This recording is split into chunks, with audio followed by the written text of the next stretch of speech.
In this recording, we'll cover how to create various favorites lists, how to save an order and place it later, and a few other ways to add items to the shopping cart and how to change your password. So let's start with the favorites list. We really have two different kinds that are basically the same. We have what we refer to as shopping list, and you can have multiple lists, and we have wish list. So how do you get items into these? You simply come up here, and this is one of the easiest ways, by adding a part. Click go or press enter, and it searches and finds the part. Now this is what we covered in the first recording. This is our price and availability screen. It lets you add items to the cart.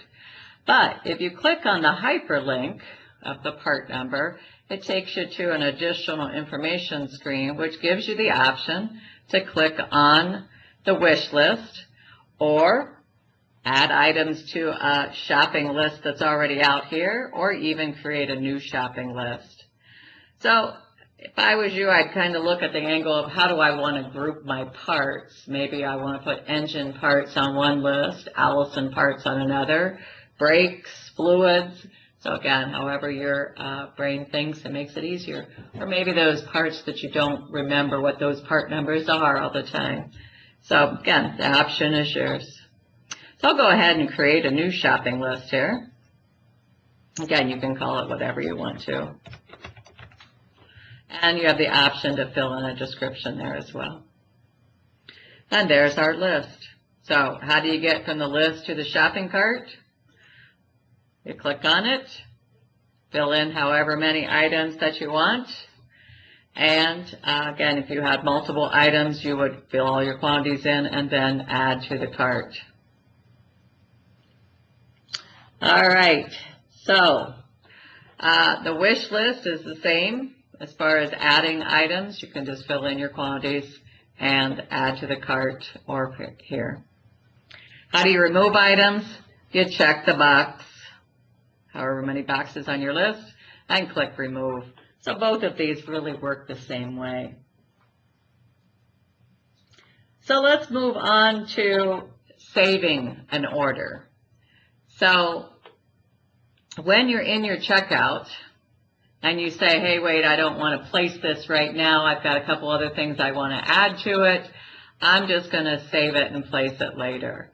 So you just click on the button. It's going to prompt you for whatever you want to call it. I typed this in earlier. And I will click on Save Order. So I already had one in here from before.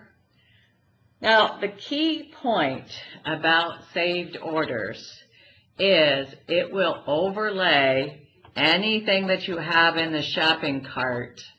So you want to come into your saved orders area, click on the hyperlink, which then adds it right back into the cart, and then go back home and add some items, however you might want to add them to the shopping cart. So again, if you had some in there previously, it just got overlaid. All right, so a few other ways, I'm going to go back home here. A few other ways to add items to your shopping cart is, one is order history. This is kind of a cute feature. Maybe you say, hey, I remember buying a part last month, but you couldn't quite remember what part number it was. You come in here and put a date range in and add items to the cart. So by filling your quantities in and clicking. What's also cute here is if you click on the part number, it'll show you how many you've purchased and when you purchased them. And then it also opens up an open order inquiry that'll even give you the specific order numbers that you placed those on.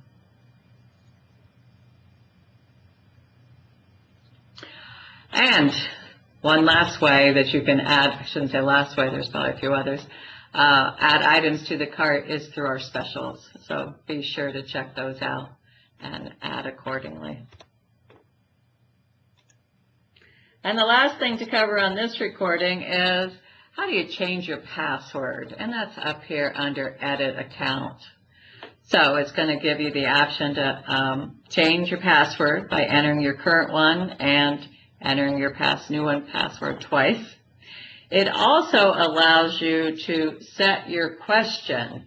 So when you begin to log in and it says you forgot your password, when you click on that, it's going to prompt you for a question. It's whatever question that you fill in here and whatever answer that you put in the next box. That's it for that recording. As always, if you ever have any questions, contact your local store or click the Contact Us button. Thank you very much.